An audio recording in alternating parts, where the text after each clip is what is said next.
Así que vamos a empezar nuestra charla del día de hoy. Esta es la tercera charla que estamos haciendo con Extinction Rebellion Ecuador.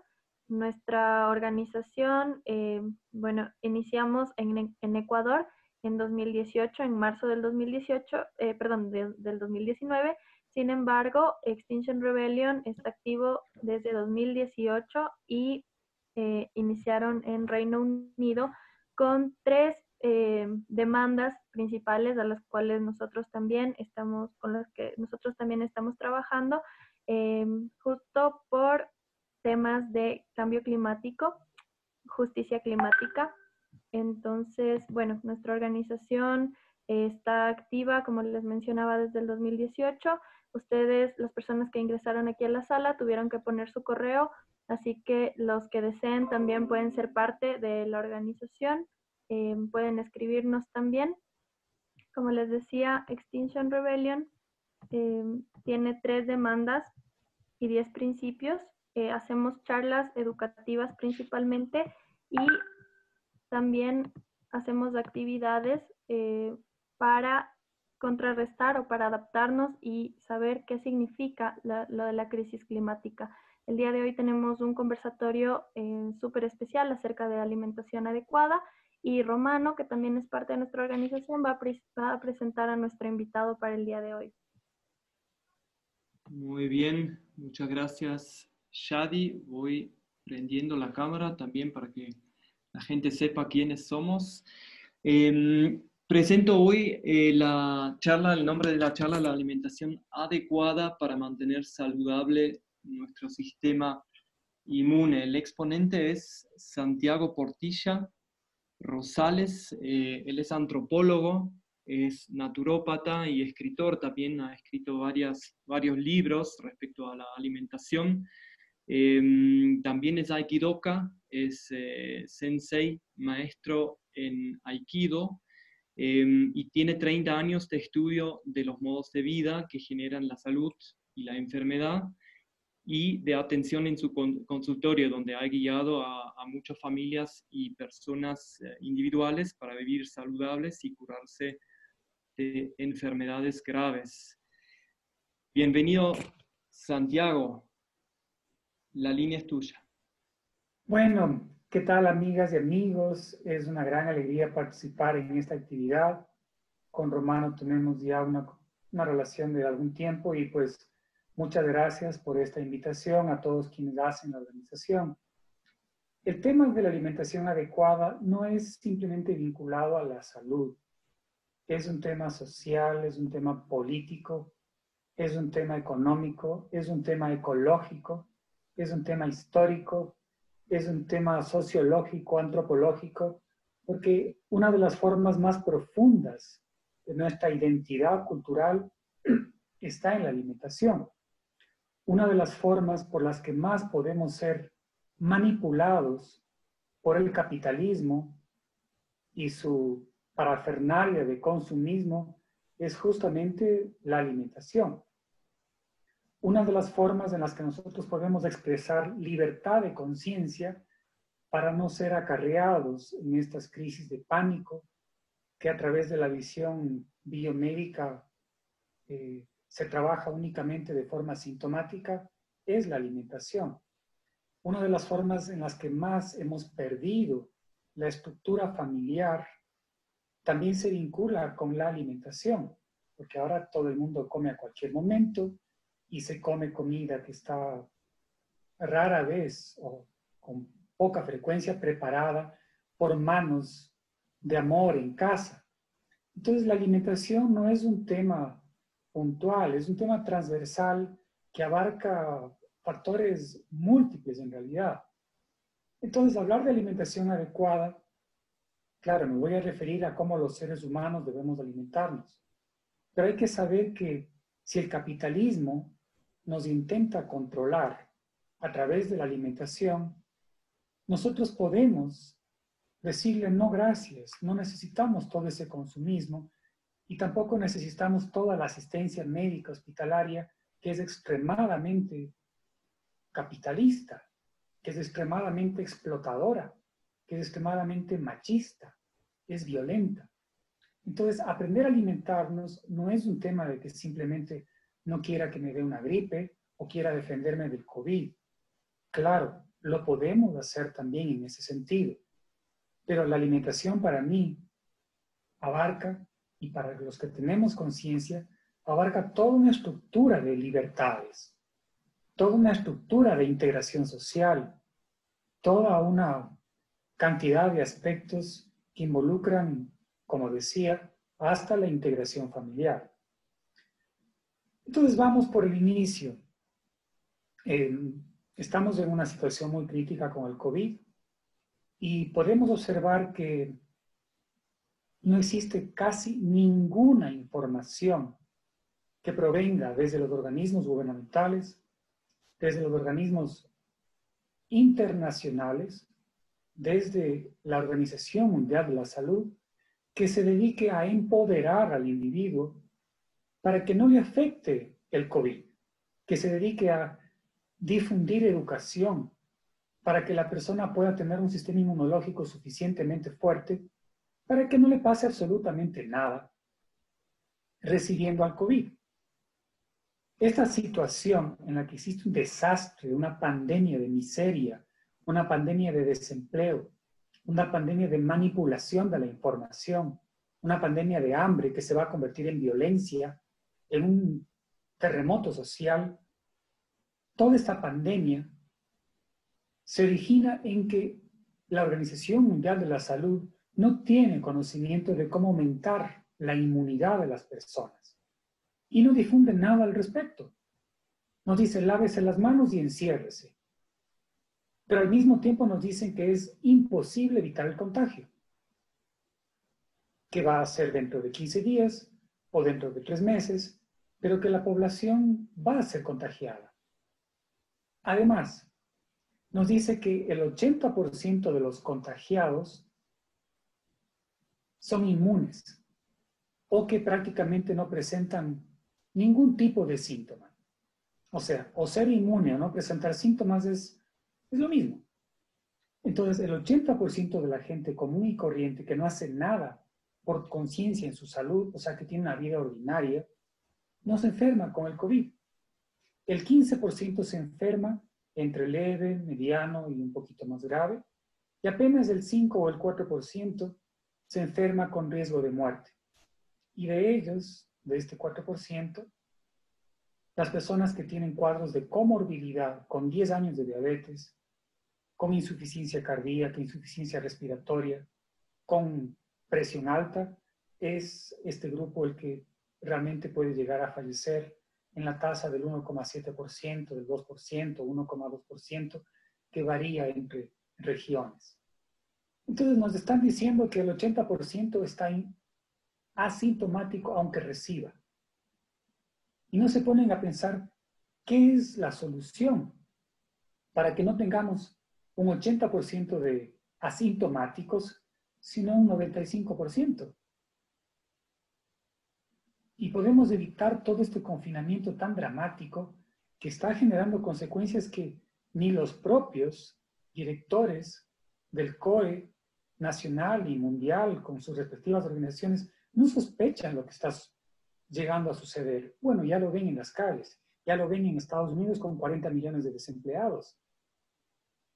Bueno, esta situación empieza en que nosotros debemos aprender a cuidar nuestra inmunidad.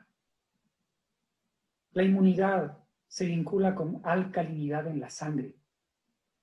Quien tiene acidez en la sangre no tiene inmunidad, porque todos los virus y bacterias necesitan de medios ácidos para poder multiplicarse. Cuando tenemos una flema, una pulmonía, cuando tenemos algún tipo de infección y nos toman una muestra para hacer un antibiograma, cogen la muestra y la ponen en un tubo de ensayo en los laboratorios y en ese tubo de ensayo ponen agua con azúcar, con componentes ácidos. Y entonces los virus y bacterias, gérmenes, hongos, bacilos se multiplican y en 2 o 3 días empiezan a atacarles con diferentes tipos de fármacos y hacen lo que se llama el antibiograma. Este antibiograma revela cuál es el antibiótico o el antiviral que combate a ese foco infeccioso. Pero el foco infeccioso se originó en un tubo de ensayo ácido. Si hubiéramos puesto sal en lugar de azúcar en ese tubo de ensayo, nada se habría multiplicado. Ni células del cáncer siquiera se pueden multiplicar en agua salada. Entonces, si nosotros somos un tubo de ensayo ácido, somos un caldo de cultivo para todo tipo de bacilos, gérmenes, virus, bacterias, hongos, etc. ¿En dónde crecen hongos en la tierra? En tierras ácidas y extremadamente húmedas. Entonces, si es que la tierra pierde humedad y se alcaliniza con elementos alcalinizantes, los hongos no crecen. Lo mismo ocurre con virus, bacterias, gérmenes, bacilos y todos los microbios, de los cuales hay como 700 enfermedades asociadas. Los he estudiado a fondo.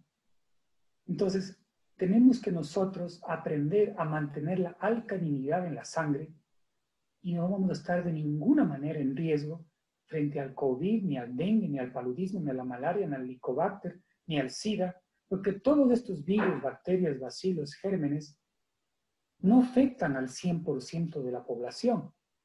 Hay miles y millones de personas que contienen el VIH en el interior desde hace 20 años, 30 años, 15 años, y no les pasa nada.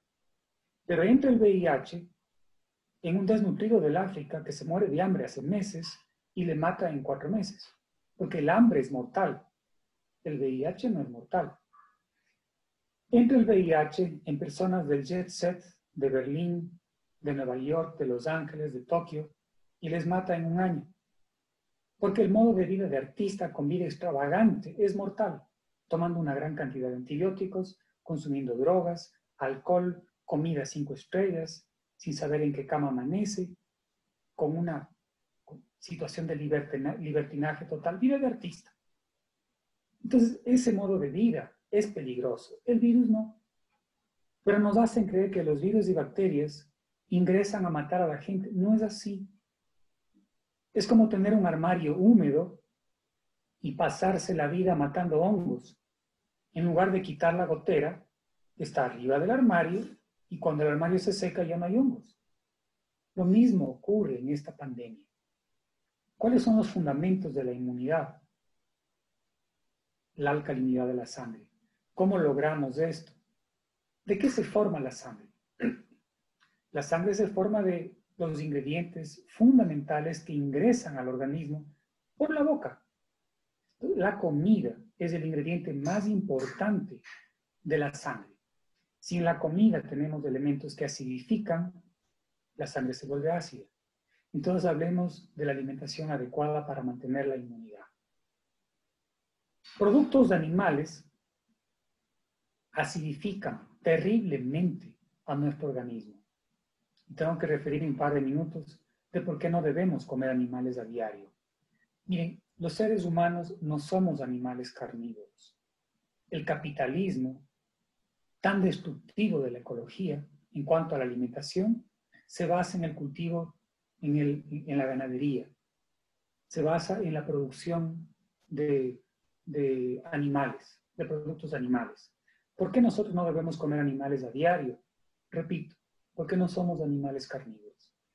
Los animales carnívoros tienen dientes en punta que se cruzan y luego ya no pueden masticar, tienen que tragar. Nosotros los seres humanos tenemos 32 piezas, de las cuales 20 son para moler, 8 para cortar incisivos y apenas 4 caninas que no tienen punta. Entonces, nuestra comida debe ser para masticar. Y ningún animal carnívoro mastica. No existe un animal carnívoro que sea masticador. Los seres humanos somos animales masticadores.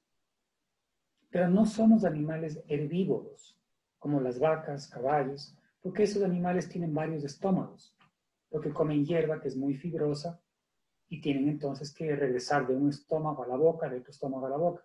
Nosotros sí somos animales masticadores, pero no animales carnívoros y tampoco animales herbívoros. Tampoco somos animales frutívoros. Los frutívoros no mastican, no tienen muelas. Las aves frutívoras solo tienen pico para chupar la fruta y los monos frutívoros no tienen muelas, porque la fruta no se mastica, no hay que moler. Cómase una papaya, chupe una naranja, como una sandía. No hay que moler.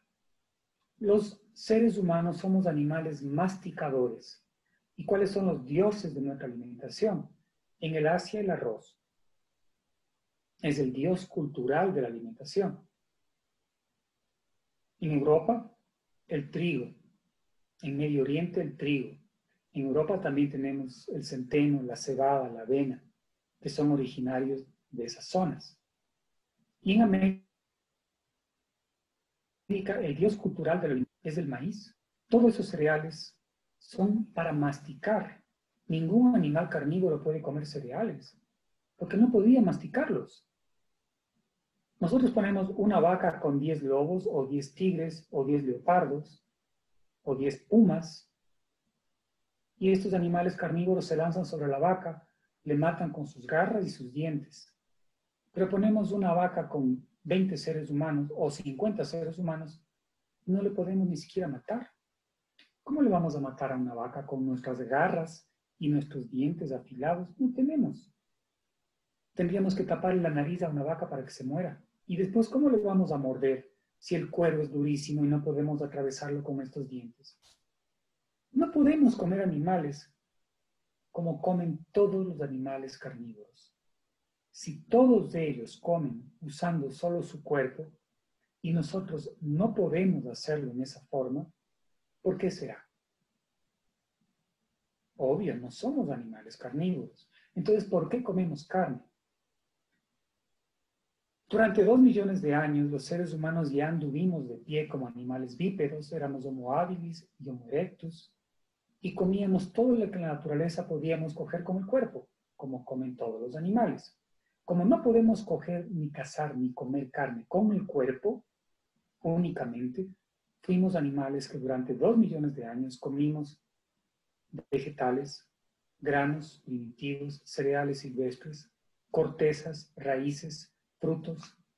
Comimos un montón de cosas con las manos, pero nunca carne, porque no podemos comer carne usando las manos para cazar. Luego, hace 500.000 años, estos son estudios antropológicos muy profundos, hubo una glaciación.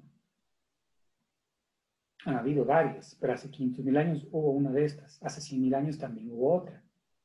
Entonces, los seres humanos estábamos en un planeta congelado y veíamos a los animales caminando y nosotros nos moríamos de frío y de hambre. Cogimos un palo y empezamos a cazar. Y después hicimos una lanza y aprendimos a dominar el fuego. Pero esto es porque ya fuimos Homo sapiens para poder hacer una lanza. Porque no hay monos que utilicen lanzas. Los gorilas, que son los animales más cercanos a los seres humanos en el aspecto evolutivo, o los orangutanes, son vegetarianos. Los gorilas son vegetarianos. Los orangutanes son vegetarianos. Los chimpancés que viven en los árboles tienen un 10% de alimentación de carne y tienen cola. Nosotros nunca tuvimos cola. No somos animales que hayamos vivido nunca en los árboles. Siempre vivimos en la tierra, como homínidos, como póngidos homínidos. Y los más cercanos a nosotros son vegetarianos. Entonces, nosotros empezamos a comer carne por sobrevivencia y solo usando la inteligencia para poder inventar las armas y dominar el fuego. Somos el único animal en la naturaleza que come carne usando armas y fuego. Ningún otro animal carnívoro necesita de nada más que su cuerpo. Entonces, ¿cuáles son los países que más cáncer tienen en todo el mundo? Los mayores consumidores de productos animales. La gente en el campo sí come animales, cualquier tipo de animal, pero mata a la gallina el domingo, se come un chancho cuando hay un matrimonio, comen cuyes cuando hay una fiesta en la comuna, se comen un borrego, un chivo. Cualquier animal podemos comer como un gusto cultural, no como una necesidad nutricional, porque los caballos no necesitan comer carne, aunque la carne tenga vitaminas, proteínas y minerales. Por eso, El primer paso es comprender qué tipo de animal nosotros somos. Y no somos animales carnívoros. Podemos comer carne. Yo no soy completamente vegetariano, pero comemos carne como comida de domingo. Cualquier tipo de carne es lo mismo. Luego, el aspecto fundamental que roba minerales de nuestra sangre, de nuestro organismo, el producto más peligroso contra la inmunidad es el azúcar.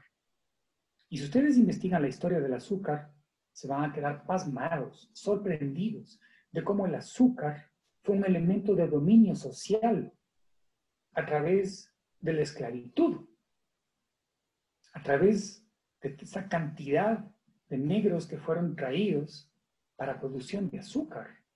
El azúcar se regalaba a los niños en Europa hace siglos hasta generar dependencia. Y luego se aumentó el precio y solo las élites podían comprar. Luego decidieron, claro, aumentar muchísimo más la producción y en este momento tenemos una humanidad azucarólica. Ustedes saben lo que el azúcar hace a la dentadura. Huecos, porque roba minerales. Lo mismo hace con los huesos, osteoporosis. Lo mismo con las articulaciones, artritis. Debilita el hígado, diabetes, daña el páncreas, no puede producir insulina. El azúcar acidifica la sangre. Entonces, alimentación para mantener la inmunidad es no comer productos animales a diario, sino 1 o 2 veces por semana, todos ellos, y tampoco consumir dulces, azúcar, panela, miel, stevia, todo lo que sea sabor dulce. Debe ser un postre. Empezando por el desayuno.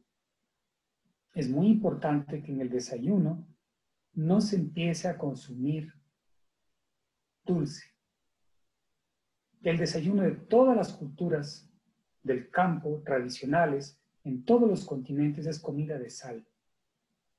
Nuestros montubios costeños desayunan arroz con frijol, arroz con lenteja. Eso está correcto. Nuestros indígenas de la sierra desayunan mote con habas. En México, tortillas de maíz con frijol, de sal. En Venezuela, cachapas, tortillas de choclo. En El Salvador, pupusas, tortillas de maíz con frijol. En Colombia, arepas de morocho. Por eso, nuestro desayuno para aumentar la inmunidad no debe ser comida de dulce. Nunca vamos a ver a indígenas de ningún pueblo del planeta desayunando ensalada de frutas, con yogur, con granola, con miel de abeja y unas cerecitas por encima. Esto es postre. Esto es algo que baja profundamente nuestra inmunidad. ¿Cuál es el desayuno? Repito, cereales integrales, tortillas de trigo, tortillas de maíz, tortillas de choclo, un tamal, una sopa del día anterior, coladas de avena, coladas de cebada, coladas de máchica. Se puede comer arroz con frijol. Bueno, el desayuno tradicional del campo siempre ha sido comida de sal. La base de la alimentación humana se compone, como lo he mencionado, de cereales integrales que contienen muchísimas fuentes nutricionales, leguminosas que tienen todas las proteínas que están en la carne, todas, sin excepción, están en el garbanzo, la lenteja, el frijol, la arveja, las habas, el chocho, la soya. No tenemos que comer animales con esta idea de que nos hace falta proteínas. ¿No será que el caballo necesita comer carne? La hierba no tiene todas las proteínas que tiene la carne. ¿No será que los conejos tienen que comer carne? No. Cada especie tiene su alimento y por un efecto de transmutación biológica genera los nutrientes que necesitamos. Pero aún así, los 8 aminoácidos esenciales están en el frijol, en la lenteja, en la arveja, que son leguminosas deliciosas, riquísimas. Y también completamos cereales, leguminosas, con hortalizas de dentro de la tierra y hortalizas de fuera de la tierra que contienen minerales y todas las vitaminas que necesitamos. Les he hablado una pizca de lo que es la alimentación en cuanto al plato de comida. Pero lo más importante para que mantengamos buena inmunidad y tengamos también muy bien el sistema digestivo es la masticación. Si es que no hay masticación, no existe un animal masticador como las vacas, los chivos, los borregos. Son animales que tienen como algo imprescindible la masticación para empezar la digestión en la boca. Los seres humanos somos así. No debemos andar tomando jugos de hierbas, de vegetales, de hortalizas. Porque si a una vaca le damos jugo de hierba o jugo de alfalfa, la hierba y la alfalfa son los mejores alimentos para la vaca. Pero si le damos jugo de estos alimentos, le hace daño. Porque no mastica. Porque no digiere la comida con sustancias imprescindibles que se encuentran en la saliva para empezar a digerir esos alimentos. En nuestro caso, la digestión comienza en la boca a través de la saliva que contiene muchas sustancias para que el estómago no se resienta. El estómago no puede empezar la digestión en los animales masticadores. Solo en los carnívoros lo hace, porque ellos no pueden masticar cruzando los dientes. Pero nosotros tenemos que empezar la digestión en la boca. Y es triste ver a vegetarianos de 10 años, 15 años de vegetarianismo, que se tragan la comida y siguen siendo animales carnívoros en cuanto a la forma de comer, solo que ahora comen vegetales y por eso se llenan de problemas de gastritis, de hemorroides, de gripes, de problemas pulmonares, de falta de inmunidad, porque sin masticar no alcalinizamos el sistema digestivo y tampoco la sangre. La alcalinidad del estómago impide que el Helicobacter se multiplique. En un estómago ácido, el Helicobacter se multiplica y luego este pensamiento biomédico nos dice que el Helicobacter es la causa de la gastritis. No es así. Porque todos tenemos el Helicobacter y solo algunas personas tienen acidez y gastritis porque no saben masticar y no saben alimentarse.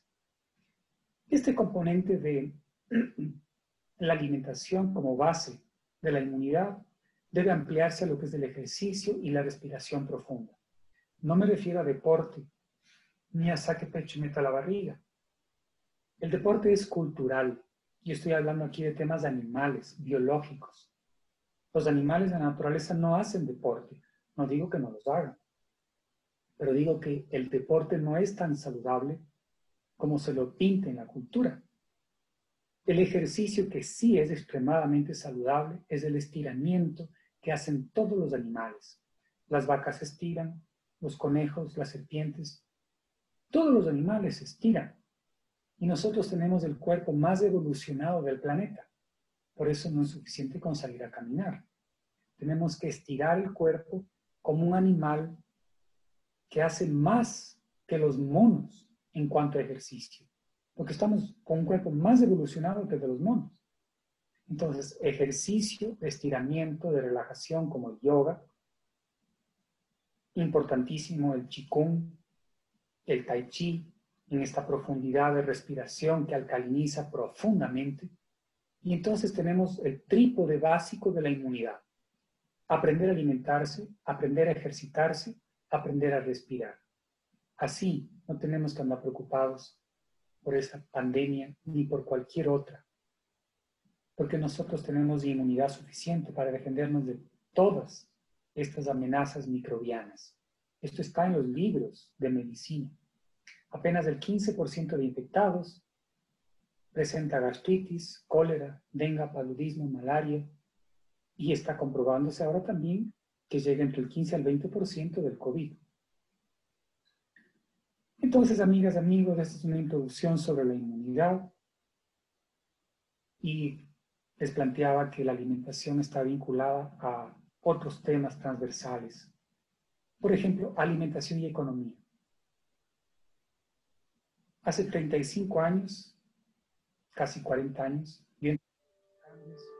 y nunca más he consumido ningún tipo de medicación. No sé cuánto vale una aspirina. Nunca más he acudido a consultorios médicos. ¿Cuánto se ahorra una familia con 30 años, 40 años de cero dependencia médica? Excepto de vez en cuando dentista.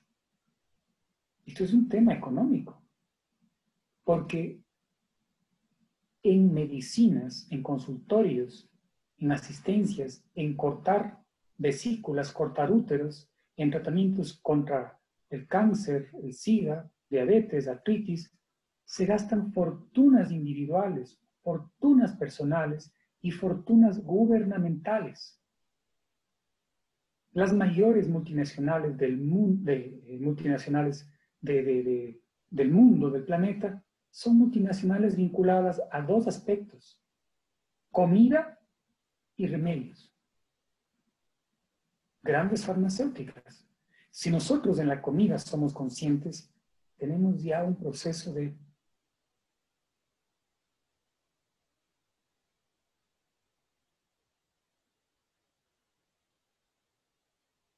Santiago, nos fuiste.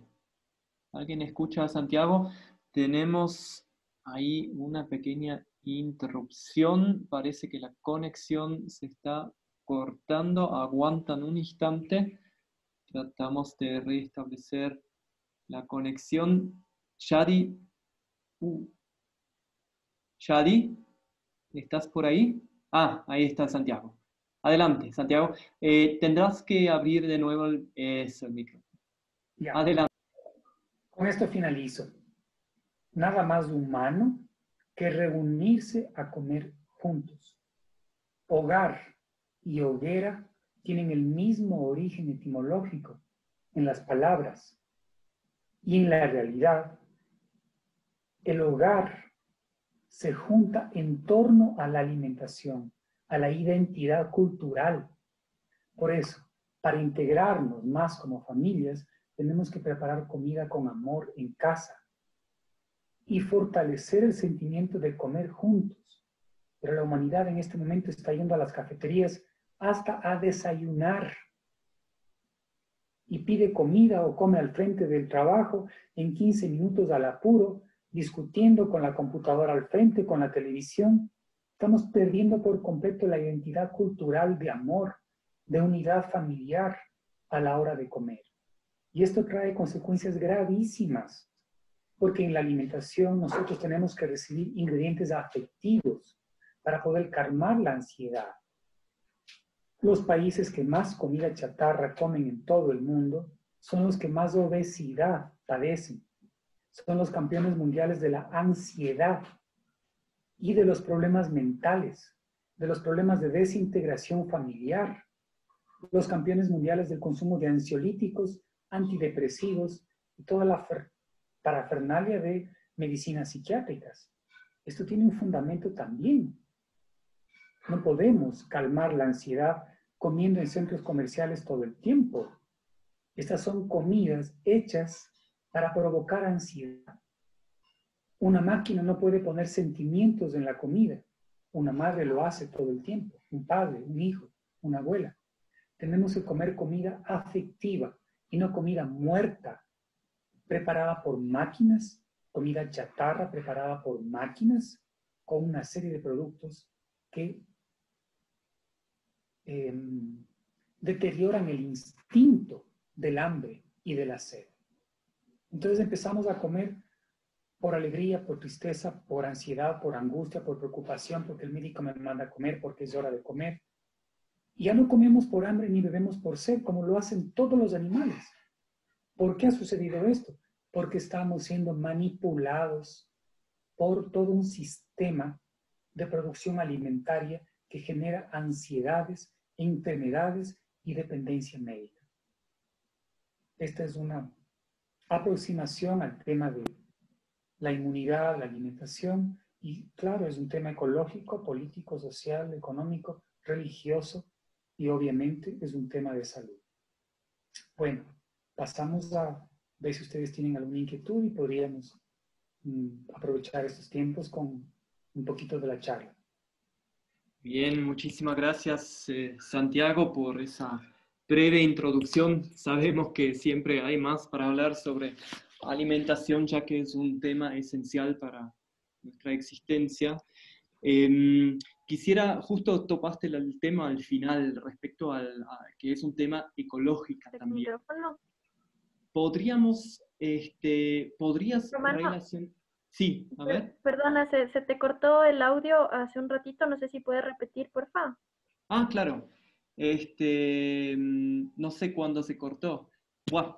Em, Topaste al final el tema de la ecología y la relación con la alimentación y cómo influye. Antes que te doy la palabra, quizás algo organizativo, vamos a abrir ahora la ronda de preguntas.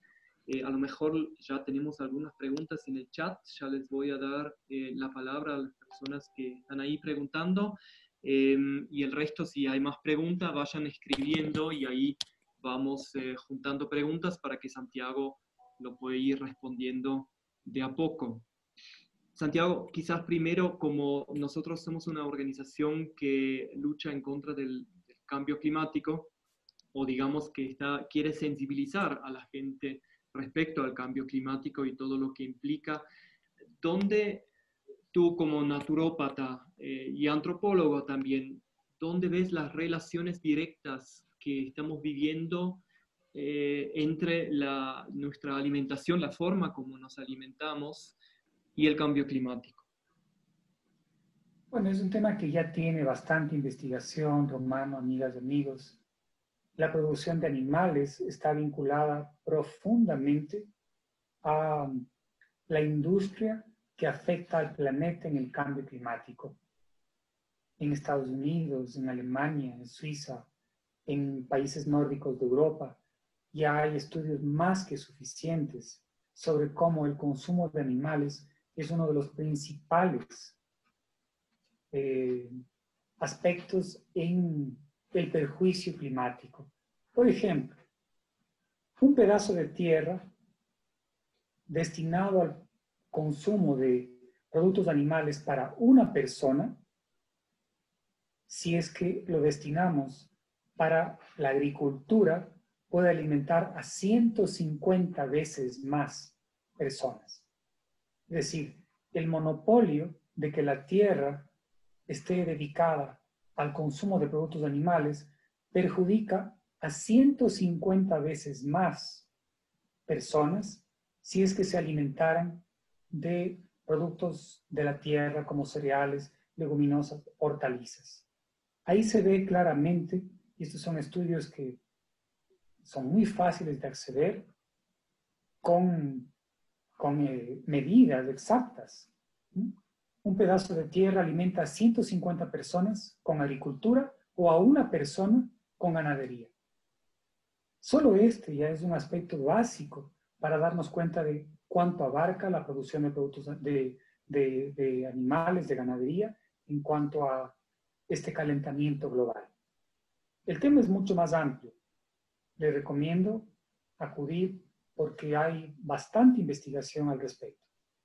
Vayan al internet, hay mucha información, especialmente en páginas de veganismo, que tienen bastante investigación actualizada. Bien, respecto al veganismo me gustaría quedarnos un rato ahí. Ahí hay toda una discusión de los veganos que argumentan que ellos no dañan tanto a la tierra. Ahora, si yo veo la producción de almendras en California para la leche de almendras o la carne de soja producida por la soja en Argentina, ahí hay un alto índice de una producción industrial que va justamente en contra de lo que pretenden los veganos. ¿Cuál sería tu respuesta si hablamos de una alimentación adecuada para fortalecer nuestro sistema inmune? ¿Será una alimentación local o tiene que ser internacional? ¿O dónde ves vos ese equilibrio? ¿Es necesario tomar leche de almendra que viene de California? No, de ninguna manera. Estas son formas capitalistas que se están adhiriendo al veganismo de una manera completamente equivocada. Yo no propongo el veganismo como esto únicamente bajo el criterio de no comer animales, mantenerse en una alimentación de vegetales. porque no podemos proponer que los esquimales se hagan veganos. Y además esto de no matar animales, no me parece que es un concepto muy profundo, porque igual matamos una zanahoria, igual matamos el arroz cuando nos comemos. En la naturaleza, los animales se comen unos a los otros o se comen vegetales, y este es el ciclo de la vida y de la muerte. Estoy completamente en contra, claro, de que haya tortura animal para investigación o para alimentación. Pero no estoy en contra de que la gente del campo tenga sus animales y cuando quiere hacer una fiesta, se coma un chancho.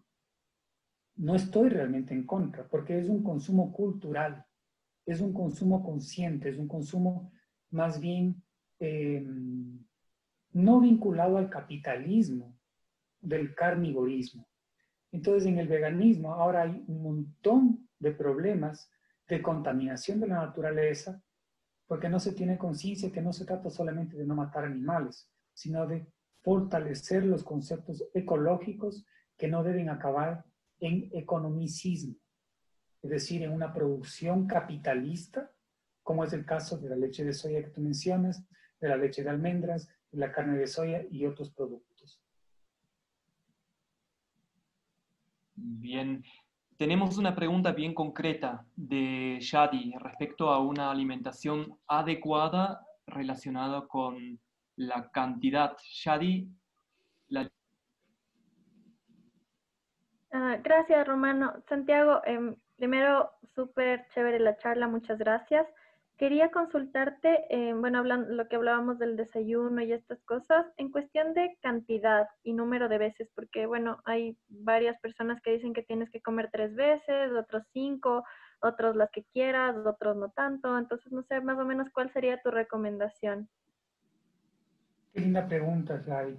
Mira, cuando somos bebés, nosotros comemos cada 2 a 3 horas. Esto significaría 8 veces al día, 9 veces al día. Cuando somos niños lactantes, ya no comemos 8, 9, sino 7, 6. Cuando tenemos ya 5 años, comemos 5 veces al día, ya no lactamos. O sea, es desayuno, media mañana, almuerzo, media tarde y noche. Cuando tenemos 5 años de edad. O sea, vamos a ir bajando la frecuencia desde que nacemos. Cuando tenemos 7 años de edad, vamos a la escuela. Ya comemos 4 veces al día. Desayuno, colación de la escuela, almuerzo y cena. Y esto es suficiente. Cuando somos escolares de entre 10, 15, 17 años, también 4 veces al día. Desayuno, colación de la escuela, almuerzo y cena. Esto es más que suficiente. Cuando nos convertimos en adultos, debemos comer 3 veces al día y esto es más que suficiente. Ahora, si una persona viene a comer pan con mermelada, ensalada de frutas en el desayuno y un vaso de jugo de naranja con un huevo, esto no le sostiene. Entonces, a la mañana está con hambre o con ganas de comer, con ansiedad, y empieza a picar en la oficina, y empieza a mandar a traer un sándwich o se lleva el yogur, se lleva las galletas, y en la tarde tampoco tiene satisfacción porque no está comiendo cereales. Si a un indígena le damos una gran cantidad de fruta, después de 2 horas nos va a pedir comida, porque no se puede trabajar, trabajo pesado del campo, comiendo solamente fruta. Si le damos una gran ensalada, después de 1 hora y media o de 2 horas igualmente, va a tener ganas de comer.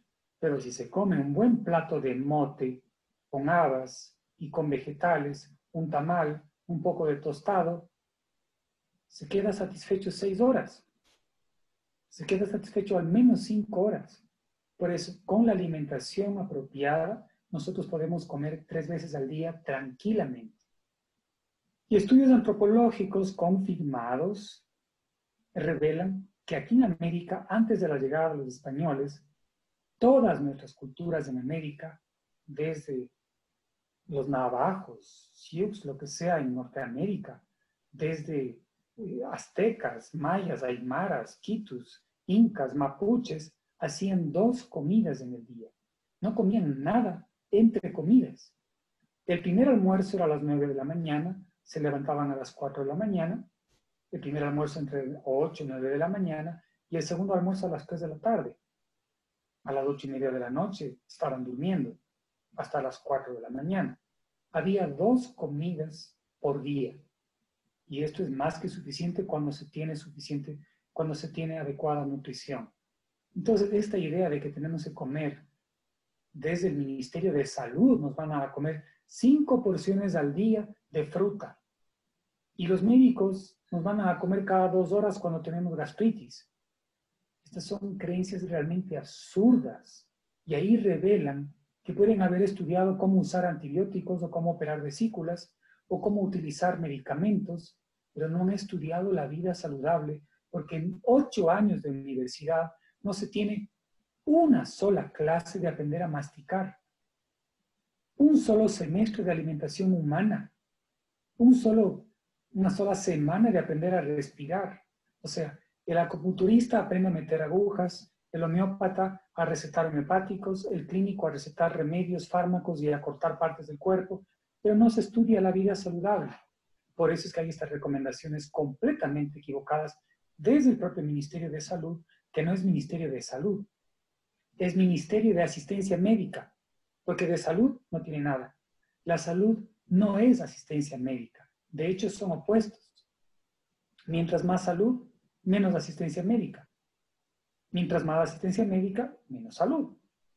Por eso, tenemos que investigar que la salud es un modo de vida en el que aprendemos a cuidar nuestro organismo.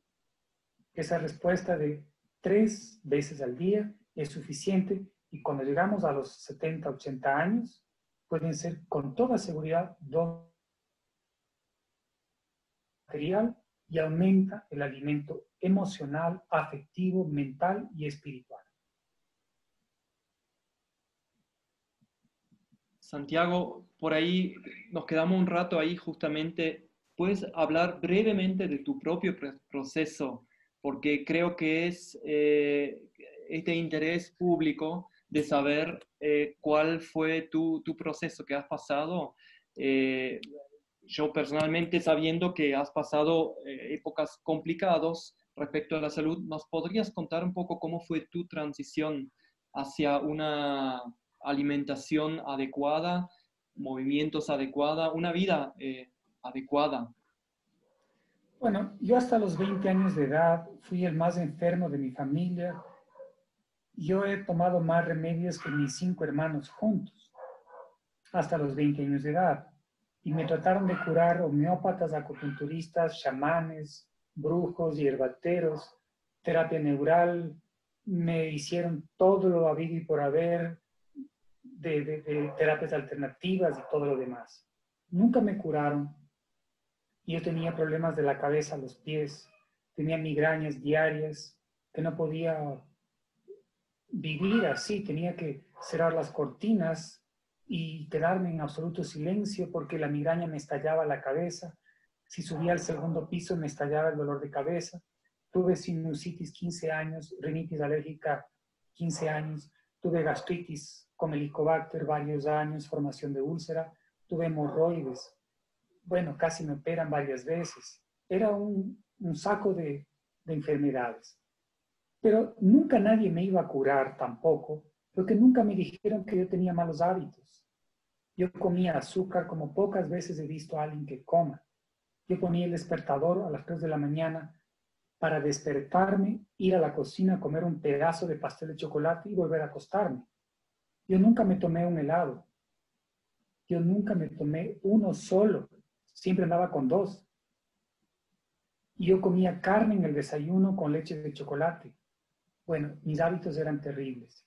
Pero a los 20 años fui a estudiar en Brasil y me acerqué a personas que tenían algún tipo de conciencia alimentaria y como veían que yo, antes de poner la pijama para los paseos, ponía los remedios porque tomaba antibióticos todo el tiempo, 4 a 6 meses por año, entonces me empezaron a dar recomendaciones de alimentación y luego fui a restaurantes vegetarianos, compré libros, empecé a cambiar, me hice naturista, vegetariano, crudívoro, macrobiótico, macroibiótico, bueno, de todo.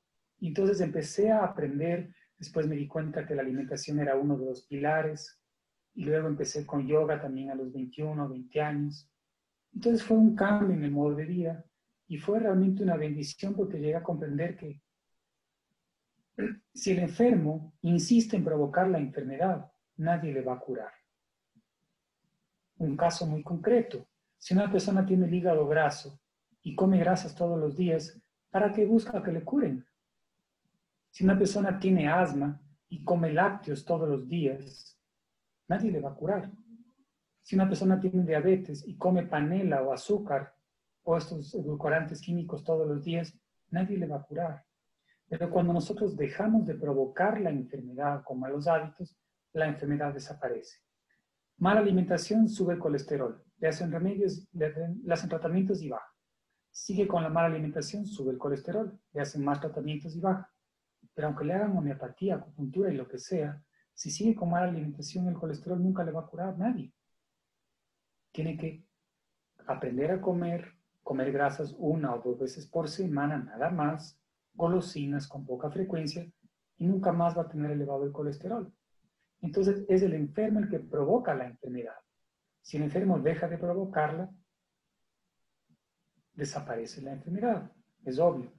Entonces yo felizmente comencé a aprender hace muchos años, y ya tengo 40 años en los que no he tenido ningún tipo de asistencia médica ni de consumo de ningún tipo de medicación. Y como yo habemos miles y hay millones de personas en el mundo, yo no descubrí esto, a mí me enseñaron. He tenido profesores que me enseñan a respirar, a ejercitarme, a alimentarme, a masticar. Y hay millones de personas en el mundo que sin haber estudiado nada al respecto, solamente por cultura familiar, viven 100 años, viven 105 años. Porque en la casa aprendieron a masticar, a ejercitarse, a comer comida tradicional. Este es un conocimiento milenario, ancestral. No es un conocimiento académico, moderno. Todo lo que yo he aprendido, no he aprendido en la universidad. No hay universidades que enseñen el arte de vivir. Estos son patrimonios de sabiduría cultural de los abuelos y de las abuelas. Muchas gracias por esos detalles también de tu vida personal, de tu recorrido de las últimas décadas y tu propio proceso de sanación también, ¿no? Jacqueline tiene una pregunta respecto a una recomendación de tomar a la mañana un jugo, si me acuerdo bien. Jacqueline, ¿podrías hacerle la pregunta directa?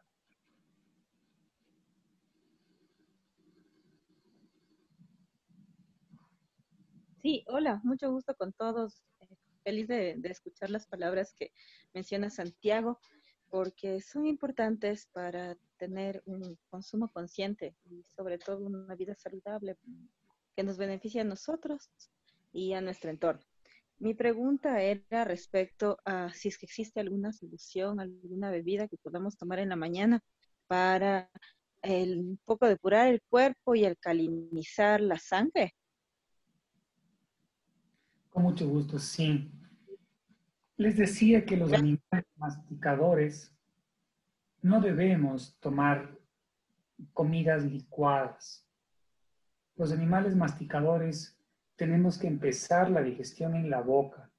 Entonces no estoy de acuerdo y en realidad hace daño que estemos tomando licuados de espinaca, licuados de pepinillo y estos licuados de quinceañero que le ponen huevo, malta, cebada, plátano, cerveza, le ponen almendras, nueces, perejil, tomate, pepinillo y se toman 1,5 litros de esto diciendo que es salud.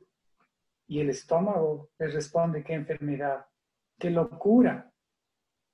Entonces, no debemos tener esta idea de que los jugos sean apropiados, porque ningún jugo es apropiado para un animal masticador.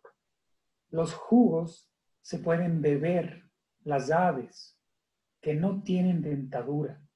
Si nosotros tomamos un jugo es por placer, no por salud. Y en esa forma sí podemos tomar.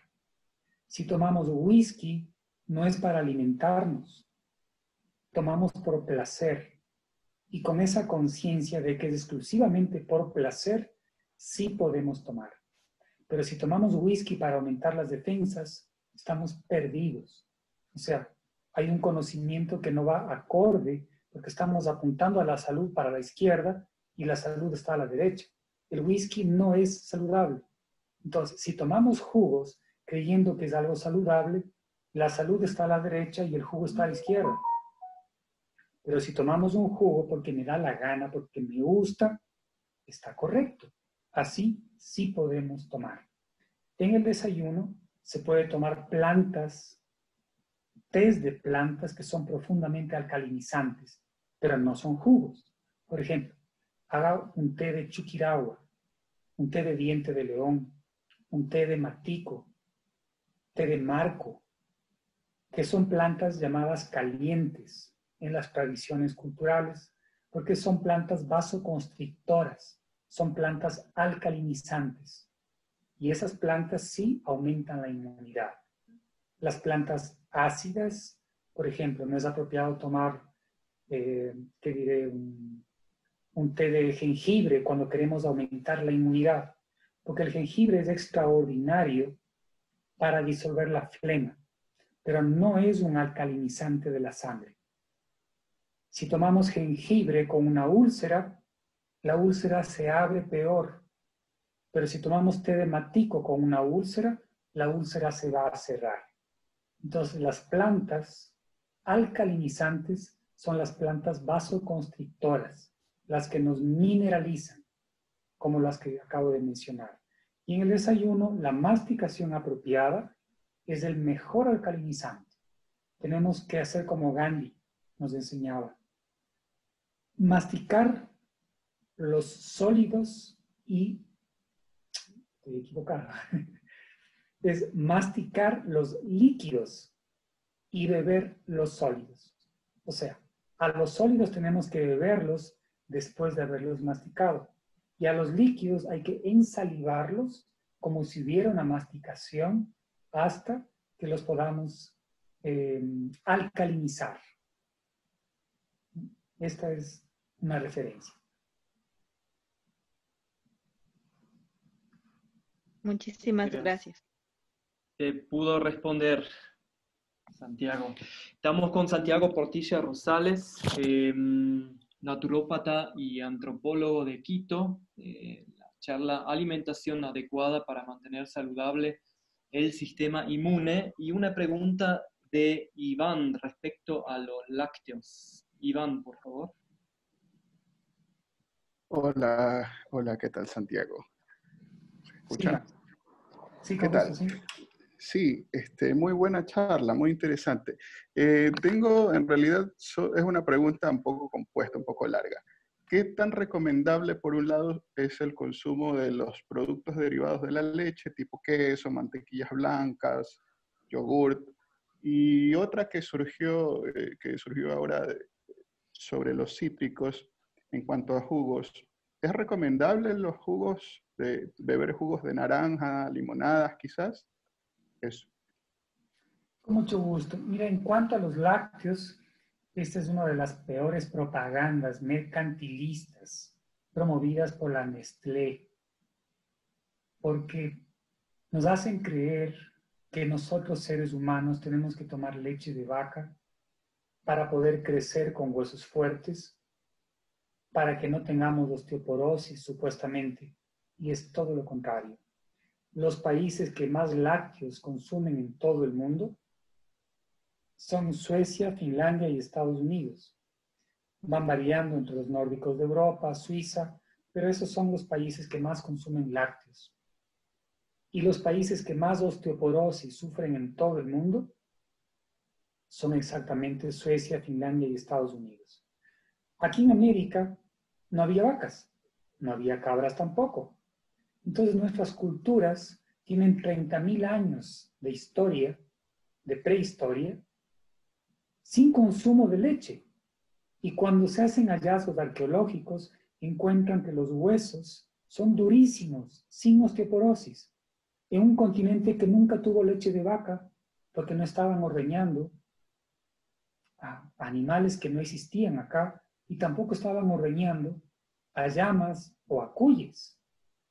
O sea, En la historia de América no hay lactancia de vaca. Ahora, si este es un fundamento de la historia, vamos al fundamento universal de la naturaleza. En el planeta existen 6.500 especies de animales mamíferos, entre ballenas, caballos, yeguas, chivos, leones, tigres, jirafas. Todos estos animales son 6.500 especies. 6.499 especies en el planeta dejan de tomar leche después de que dejan de ser bebés. Y una especie toma leche. ¿Será que somos los únicos correctos e inteligentes? Porque el ser humano es el único que toma leche. Y los 6.499, las especies de las especies, no toman leche.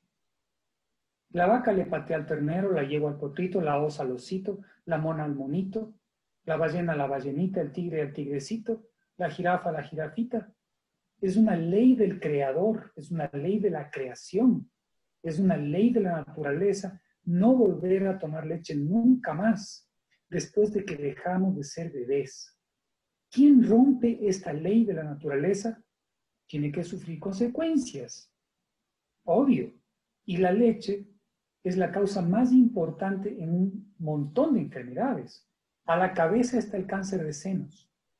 Los países que más lácteos comen son los que más tienen cáncer de senos. ¿Por qué? La fábrica de leche en las mujeres está en el seno. Entonces, por afinidad de ingredientes, cuando la mujer toma leche, esos ingredientes grasosos van a ir a parar a los senos. Van a endurecer los senos porque tiene demasiado calcio, van a formar quistes sebáceos, luego quistes más endurecidos, tumores y cáncer de senos. Si la mujer come huevos, ¿a dónde van a ir a parar esos ingredientes? A la fábrica de huevos, a los ovarios que se llenan de quistes en ovarios. Entonces, comer huevos es acabar con la fábrica de huevos en las mujeres. Y tomar leche es acabar con la fábrica de leche, que son los senos. Estas son leyes de la naturaleza. Asma. Con solo quitar los lácteos, el 50% del asma desaparece. Y si es que eso es mucho peor que la leche, porque la leche al menos tiene una gran cantidad de agua, el queso ya no tiene agua. El queso ya es pura materia tóxica, grasosa, con exceso de sal y el resto de ingredientes, que es exceso de calcio. Entonces hablemos de diabetes, osteoporosis, cáncer en los senos, rinitis, obesidad, alergias. Bueno, hay una serie de problemas por esta costumbre pésima de seguir mamando a los 30 años, a los 40 años, a los 50 años, a los 60 años. Y claro, como estamos en contra de la naturaleza, sufrimos consecuencias. Por pura propaganda nos convencen. ¿No será que le hace falta a un rinoceronte tomar leche para crecer? ¿No será que le hace falta a una jirafa leche para que tenga huesos fuertes? Vean cómo crecen los animales. El toro, el camello, una jirafa, un rinoceronte, un elefante. Nunca jamás toma leche después de que deja de ser bebé. Y miren el tamaño que tiene. El calcio está en los frijoles, habas, chochos, garbanzo, lenteja, en cantidad suficiente en todas las leguminosas. Y también en el berro, en el nabo, en la col, en la lechuga, en el brócoli, en el apio, en todos los vegetales verdes hay un montón de calcio. Es pura propaganda de las multinacionales de venta de productos lácteos y de derivados de lácteos en los que se incluye leche, como es el chocolate y un montón de golosinas. Santiago, vamos con la próxima pregunta que tiene que ver con recomendaciones. Se nota que es importante que alguien dé consejos y que dé un norte para la alimentación adecuada. Vivi, por favor, adelante. Hola, muchas gracias. Igual muy interesante toda esta charla. Y sí, o sea, siguiendo eso, creo que muchos de nosotros, tal vez viendo esto, estamos un poco perdidos y no sabemos qué es exactamente ahora lo que debemos comer. Y pues no digo que nos digas lo único que tenemos que comer ahora, pero tal vez nos podrías dar un ejemplo de qué es lo que tú personalmente comes en un día común y corriente. Bueno, mira, las culturas tienen diferentes formas de alimentarse. ¿Cuál es el desayuno de los chinos? Es arroz. El desayuno de nuestros indígenas es mote. El desayuno de pueblos en Oriente es trigo partido. El desayuno en Chile es mote de trigo. Entonces, tenemos que acceder a un tipo de comida que tenga identidad cultural. En nuestro caso, nosotros somos un continente de maíz. Entonces, podemos tomar al maíz con un montón de variedades para hacer platos riquísimos. Pero mi comida se basa en maíz, en trigo, en cebada, en quinoa, en arroz, arroz integral como consumo diario, porque son los cereales el común denominador de todas las culturas. Los seres humanos de aquí y de la India, o de China o de Australia, somos una sola especie. Por eso, los lobos de Rusia o los lobos de Argentina comen carne. No es que los lobos de Rusia van a comer lo que les da la gana, manzanas chilenas, van a comer arroz, van a comer trigo sarraceno, y los lobos de Argentina van a tomar vino y a comer, no sé, ternera de Noruega. No, los lobos son una especie, los seres humanos somos una especie. Entonces, los seres humanos somos cerealistas. Comemos cereales como alimento principal. Comemos leguminosas, frijoles, habas, garbanzo, y también comemos hortalizas. Yo les recomiendo mucho, mi comida es esta del día a día. Y el domingo comemos pollo, o el domingo comemos pescado, o el domingo comemos camarones, y me tomo una copa de vino, y me como un chocolate, o como una golosina, o me invitan al campo y me como una sopa de quinoa con carne. No tengo prohibiciones, pero sí sé lo que hace bien y lo que hace daño para no confundirnos. Les recomiendo muchísimo este libro. Yo lo llamé La alimentación humana.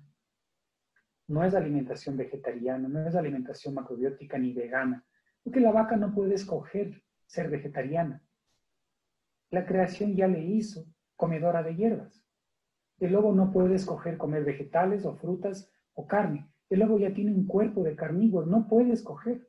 Entonces los seres humanos no podemos ser carnívoros porque no tenemos cuerpo de carnívoros. Tampoco podemos ser frutívoros, sino tenemos que ser lo que la naturaleza nos ha hecho. Pero como cultura humana podemos comer chocolate, queso, huevos, carne, mariscos, masticar chicle, lo que nos dé la gana. Pero esos son consumos culturales ocasionales. Este libro les da una referencia de cuál es la alimentación para niños, adultos, mayores, ancianos, para cada tipo de enfermedad. Y aquí están cereales, leguminosas, hortalizas, y tiene un montón de platos de comidas muy ricas que son todas tradicionales, basadas en la comida local, ¿no? Algo que ya mencionaba Romano. Comida local. Aquí están tortillas de trigo en el desayuno, tortillas de choclo, tortillas de maíz, arroz con menestra. Pues este libro le recomiendo mucho. Habla de la alimentación, le repito, desde la lactancia, desde el destete, desde el embarazo, claro. Y es un libro básico para que nos sirva toda la vida como referente de vida saludable. También le recomiendo muchísimo este otro libro porque si el anterior es de alimentación, yo soy el autor, este abarca lo que es vida saludable. Se llama ¿Qué es la salud? ¿Qué es la enfermedad? La salud no es no tener dolores, porque puede estar con cáncer sin tener dolores y creerse sana la persona hasta que le descubren cáncer. Entonces, estos libros contienen un conocimiento que nos permite convertirnos en personas saludables en base a una teoría apropiada. La salud es una teoría y una práctica, pero si no tenemos la teoría apropiada, la práctica está perdida. Por eso, lo primero para ser saludables es llegar a la teoría auténtica de la salud. Si un lobo no sabe que debe comer carne, está perdido. Pero cuando alguien le dice, oye, eres lobo, debes comer carne, entonces ya puede comenzar a cambiar sus malos hábitos hasta llegar a comer carne. Nosotros también. Con la teoría construimos la práctica. Estos libros, yo soy el autor, tengo otro que es más antropológico, Lo maravilloso de la enfermedad como un camino de aprendizaje. Estos libros los encuentran, y aprovecho para para presentarles. Visiten la página web www.saludyautoCuración.com. Ahí están todos los libros. También pueden ir a mi canal de YouTube. Ahí tengo un montón de videos, más de 20 videos, sobre vida saludable, la curación de la hipertensión, del asma, la masticación, la respiración. El canal de YouTube se llama Santiago Portilla Rosales. Igual va a ser un gusto en el Facebook, Santiago Portilla Rosales. Si quieren seguir los temas, siempre estoy colocando temas de salud, o también llamada por teléfono, al WhatsApp, a mi teléfono normal, porque mi trabajo desde hace 30 años es justamente como vocación difundir principios de vida saludable. Eso es lo que hago en mi consultorio a diario con pacientes que atiendo, y lo hago como algo que es un deber para mí también, algo que me da profunda satisfacción, pero también es un deber, porque ninguno de nosotros, sabiendo nadar, permitiría que un niño se esté ahogando. Ninguno de nosotros, sabiendo masticar, va a quedarse callado observando que una persona está muriéndose con gastritis porque no sabe masticar. Entonces, el poder transmitir beneficios es una obligación de quienes ya hemos sido beneficiados. Por eso, con todo gusto, les presento estos conocimientos. No, y nosotros acá aprendiendo en nuestras casas, por el momento en nuestras casas. Hemos puesto la página de internet en el chat, también vamos a compartir el canal de YouTube y también de Facebook para que ustedes puedan acceder de manera fácil. Vamos con las próximas preguntas y vamos ya a ir cerrando en los próximos minutos. Pero primero quisiera dar la voz a Sofía, que tiene una pregunta larga que no lo quería escribir. Adelante, Sofía. Buenas tardes, gracias y mucho gusto, Santiago. Sabes que yo justo a inicios de año, me parece, sigo tu canal de YouTube y no recuerdo muy bien los detalles, pero hablabas tú sobre el peligro de los vegetarianismos. Mi pregunta concreta es, si los mismos, digamos, precisiones, observaciones, reparos, tienes sobre la dieta omnívora o la dieta basada en plantas. Mira, pero solo 30 segundos. El amigo anterior me preguntó sobre los jugos de naranja, las limonadas y cosas así. Ahora que recuerdo, no quiero dejar de responderle. Mire, todas las frutas son golosinas.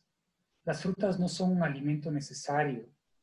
Nunca vamos a ver a indígenas desayunando frutas. La fruta en las tradiciones del campo son apenas un complemento. Después de haber almorzado, nos dicen, ¿te apetece un pay de manzana? Pero te apetece, no es que sea necesario en el almuerzo. O te gustaría un pedazo de papaya, o quieres un jugo de sandía. Pero el querer, el que me apetezca o el que me guste, no tiene nada que ver con la necesidad. Entonces, si alguien quiere comer fruta, es deliciosa, me encanta la fruta, pero no es una comida indispensable. De hecho, en la naturaleza no se produce tanta fruta de manera original. La producción de fruta está completamente vinculada a artificios mercantilistas, porque la naturaleza, si no fuera por estos galpones y por plaguicidas y pesticidas, de 2 chirlazos acabaría con las plantaciones de plátano, de sandía, de frutillas y de manzanas y de todo en España, en Argentina, porque es antinatural. La naturaleza no produce tanta fruta de forma espontánea, pero son deliciosas, son un postre muy rico. Entonces, en cuanto a los vegetarianismos, mira, el problema grave del vegetarianismo es que la gente confunde y se convierte en azucarianismo, porque en el desayuno están comiendo fruta, en el almuerzo están comiendo algunas verduritas con más dulce y en la noche vuelven a comer más dulce. Entonces, el vegetarianismo no es malo, de hecho, es la forma más apropiada de alimentación humana. Y la lista de vegetarianos famosos es impresionante. El padre de las matemáticas, Pitágoras, vegetariano famosísimo. El padre de la física, Isaac Newton, vegetariano famoso. el padre de la física moderna, Albert Einstein, vegetariano famoso, el padre de la medicina, Hipócrates, vegetariano también, el padre del evolucionismo, Charles Darwin, se hizo vegetariano inmediatamente después de que estudió a las especies, porque comprendió que no era un animal carnívoro. Este genio del Renacimiento, Leonardo da Vinci, vegetariano famosísimo. Tolstoy, este gran escritor ruso, dice: el vegetarianismo es la consecuencia natural del conocimiento, de la ilustración. Está diciendo que los que no son vegetarianos son ignorantes, porque no conocen su propio organismo. Y así Tagore y grandes deportistas, artistas, intelectuales, investigadores, bueno, el vegetarianismo es la mejor forma de alimentación humana porque es la que corresponde a nuestra anatomía. Pero el peligro está en que empecemos a seguir modas como esto de los omnívoros o plantívoros o crudívoros, porque el crudívoro, por ejemplo, está viviendo en una época antes del dominio del fuego. Y precisamente la cultura humana se basa en la hoguera del fuego, en donde tenemos una riqueza cultural impresionante. Imagínense crudívoro y nunca tomar una sopa, nunca comer pan, nunca comer un pay de manzana. Entonces, esta identidad cultural no hace falta perderla por completo, porque ya tenemos 500.000 años de uso del fuego en nuestro beneficio. Y volvernos crudívoros sería volver al Paleolítico superior, perdiendo una gran cantidad de cultura y tener que desayunar una zanahoria cruda con col, arroz crudo. ¿Cómo vamos a comer arroz crudo? ¿Cómo vamos a comer trigo crudo?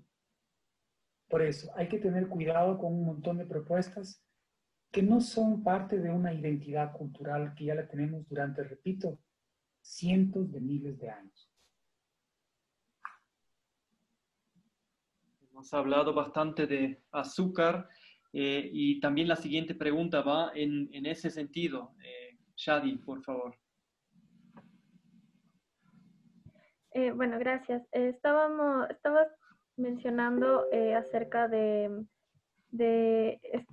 sea, que tenemos que comer más granos. Igual hay bastante gente que piensa que, por ejemplo, los granos, los carbohidratos engordan y que eso, o sea, justamente ese es como el mito de la proteína, que tienes que comer más proteína y menos carbohidratos porque los carbohidratos son los que te engordan. Entonces, no sé si es que nos podrías hablar un poco de eso. Mira, las sociedades que padecen obesidad no son las cerealistas, las que comen granos.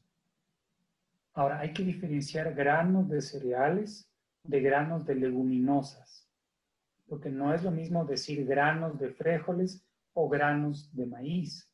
El maíz es un cereal, el frijol es una leguminosa. Siempre comemos más cereales que leguminosas. Comemos arroz con menos menestra, arroz con menos en cantidad de lenteja. No podemos comer un montón de habas sin mote porque se nos va a hinchar la barriga. No podemos comer un montón de frijol sin arroz porque se nos va a hinchar la barriga. Entonces, la proporción de cereal y de leguminosa siempre debe ser mayor cantidad de cereal, como el arroz, el mote, el trigo, y menos cantidad de leguminosa, como el frijol, la lenteja, el garbanzo. En esa forma, tenemos una buena digestión, no tenemos problemas en cuanto a fermentaciones, pero sobre lo que es engordar, en el campo no hay tal cantidad de gente gorda como la que hay en las ciudades. Y en las ciudades la gente está dejando de comer granos, dejando de comer cereales. El arroz se lo considera un acompañante, pero en la China no es el acompañante, es el plato principal. El mote en América no es el acompañante, es el plato principal. Y el trigo, en las tradiciones culturales de la Biblia, no es un acompañante, es el plato principal. En el Mediterráneo se come arroz con garbanzo, se come estos platos como el cuscús, que es el tabule, que son con trigo partido, como plato principal. Entonces hay que quitarnos esta idea de que son carbohidratos. Esta es una palabra de la ciencia moderna que nos confunde muchísimo, porque azúcar es carbohidrato y arroz es carbohidrato. El arroz es un dios cultural de alimentación y azúcar es simplemente una golosina, la peor en el consumo cotidiano.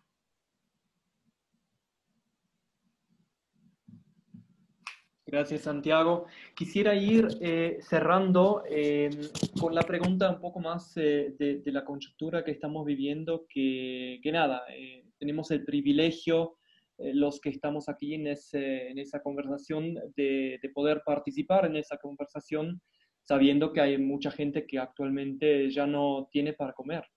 Entonces, ¿nos podrías hablar respecto a la importancia de una alimentación adecuada y su relación directa con una economía adecuada?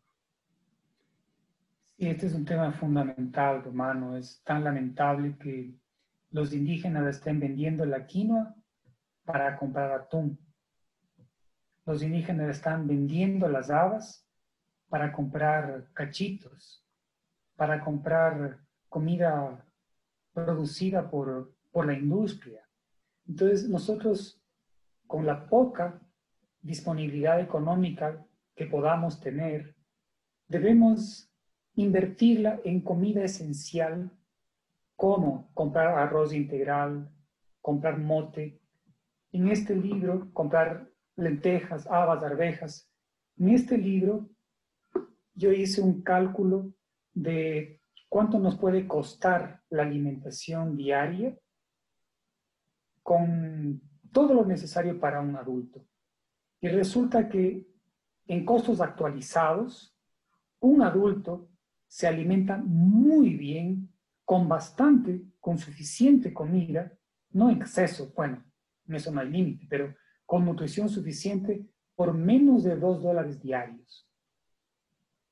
O sea, con $60, exactamente con $56 al mes, un adulto por completo.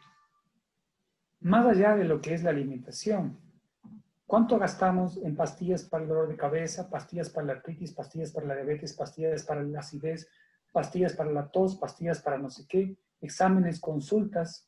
El componente alimentario tiene otro, mucho mayor, que es la dependencia clínica, la dependencia médica, farmacológica. Entonces, si nosotros gastamos $56 mensuales en comida apropiada, que incluye hasta 2 postres elaborados por semana, 2 o 3 postres que coloqué en el menú, con $56 por mes puede alimentarse un adulto suficientemente y evita todo tipo de gastos que son incluidos en cuanto a asistencia médica hospitalaria. Romano, amigas y amigos, la salud es extremadamente barata, extremadamente, increíblemente barata. Yo gasto 5 veces menos ahora en alimentación que lo que gastaba hace años cuando comía carnes, lácteos, huevos, embutidos, leche de chocolate, frutas y todo lo que está en la industria del comercio. Para enfermarnos hay que tener dinero. La enfermedad es cara, la salud no es así. Para enfermarnos hay que tener mucho dinero y comprar comida cara. Hay que invertir mucho dinero para lograr enfermarse. Y aún así es difícil, porque nuestro cuerpo tiene una gran capacidad de reequilibrarse. No es fácil emborracharse, no es fácil enfermarse. Hay que hacer un gran esfuerzo económico para poder enfermarse. Por eso es que los países más ricos son los más enfermos del planeta. Entonces, vida saludable es barata. Vida con enfermedades es cara. Y nos hacen creer todo lo contrario, que para poder tener salud hay que tener dinero. Cuando es todo lo contrario. Para tener salud hay que aprender a manejar el dinero en lo vital. Y para acudir a asistencia médica sintomática que agrava las enfermedades con el paso del tiempo, hay que tener mucho dinero. Esta es una revolución de la conciencia contra el capitalismo económico, contra el capitalismo consumista, farmacológico, multinacional, que en muchos casos llega a ser miserable, porque están extorsionando a la gente a cambio de asistencia médica. Una operación sencilla de 25 minutos te puede costar $2.000. Es una cosa bárbara. Esto es un capitalismo miserable realmente. Claro que no digo que todos los médicos sean así. Hay muchos que tienen conciencia y hacen un trabajo hasta gratuito. Pero en la esencia del capitalismo farmacológico multinacional hay explotación abusiva de la enfermedad. Creo que nos has tirado ya el tema para un próximo conversatorio, la farmaindustria o las industrias múltiples que están aprovechando de la crisis que estamos viviendo, y a la vez nos das una buena palabra de cierre, que la salud es algo que bueno, primero es un derecho y segundo es algo que podemos hacer, o sea, que es accesible y que podemos ir creando en comunidad. Bien, creo que no hay más preguntas. Por ahí, Santiago, ¿tenés algo más para Solo para mencionar? despedirme. Lanzo el próximo tema porque es una alegría estar reunidos con ustedes. La salud no es un derecho, sino un deber. Tenemos derecho a la asistencia médica. Pero ¿qué derecho puede tener una persona que come todos los días golosinas, que toma alcohol todos los días, que come una pizza a las 11 de la noche en 5 minutos y cuando al otro día le reclama al gobierno el derecho de la salud? ¿Cómo le va a dar el gobierno un cambio de hábitos si los hábitos dependen del libre albedrío? No tenemos derecho a la salud, tenemos deber. Todos los animales que no tienen libre albedrío viven sanos. Los animales de la naturaleza. Derecho a la salud solo tienen los niños, porque no tienen el control de su modo de vida. Pero los adultos no tenemos derecho a la salud. Este es un tema muy amplio. Estoy apenas dando algunos tips. Pero nuestra Constitución dice que la salud es un derecho y el Estado tiene la obligación de proveer este derecho al ciudadano. ¿Qué derecho puede tener a la salud una persona con pésimos modos de vida? La salud es fruto de la toma de conciencia en el cuidado personal. Claro, porque eso implica cierta educación también, ¿no? Y cierto conocimiento, Claro. que tampoco es que está ahí, que fluye, ¿no? O sea, hay una interferencia, hay un interés que no haya salud. Exactamente. Y en el momento en que la salud ya no es un derecho, sino un deber, tenemos que aprender a cuidar nuestros riñones. Tenemos el deber de proteger la vida que nos ha sido regalada, que nos han prestado, que somos transmisores de la vida. No somos adultos que podamos desperdiciar aquello que nos han dado. Cuando le regalan a alguien algo, tiene el deber de cuidar. Entonces, nosotros tenemos el deber de cuidar nuestro organismo. Y esto es fruto de una toma de conciencia. Pero los gobiernos gastan un montón y hacen un montón de campañas vinculadas al capitalismo médico porque creen que tienen que ofrecer salud. Ni siquiera están ofreciendo salud, están ofreciendo asistencia médica, nada más. Nunca ofrecen salud. El Ministerio de Salud es Ministerio de Asistencia Médica y los seguros de salud solo nos aseguran que nos van a dar remedios y operaciones. No nos aseguran que nos van a dar salud.